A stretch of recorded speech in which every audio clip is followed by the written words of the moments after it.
you have any opinion on why people seem to vote against their own best interest in many of these cases?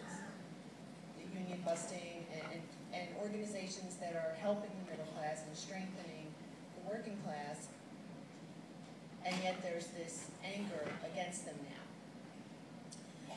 I would say, first of all, that there's not a backlash against the working class these days. There's an elimination of the the middle class going on, and so that's the first problem. The second thing is that why do people vote against their own best interests?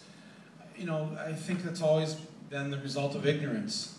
I mean, it works to those in power. It works to their benefit to keep people ignorant, to keep them in the dark about things. And when you're ignorant, then the next step is you become afraid. And the fear turns to hate, and sometimes the hate turns to violence. So the first problem is that we've got a nation of millions of people who believe in a lot of crazy things that they've been told.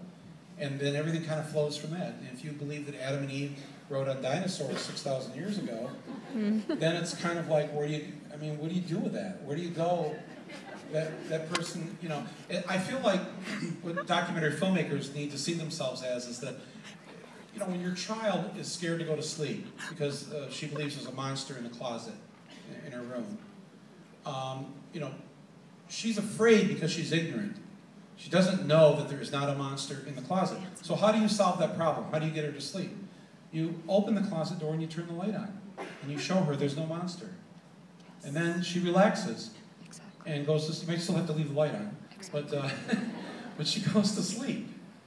And you have blown the ignorance out of her head at that moment. And because now she has information, she no longer has fear.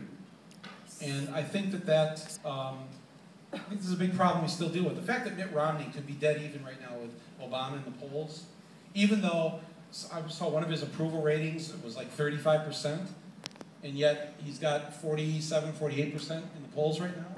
That's amazing that many people who don't like him are still going to vote for him because he's not him.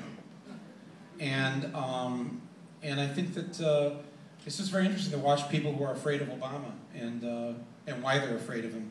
I think a lot of that is just the ignorance. Are you hopeful? Of what? For the future? Are you hopeful? A hopeful guy? Or? Yeah, I am. I'm an optimistic. I'm not a cynic. I've seen things get better. I know how bad it's been, but I also know that in 2004, I'll give you an example, all those states passed those anti-gay marriage laws.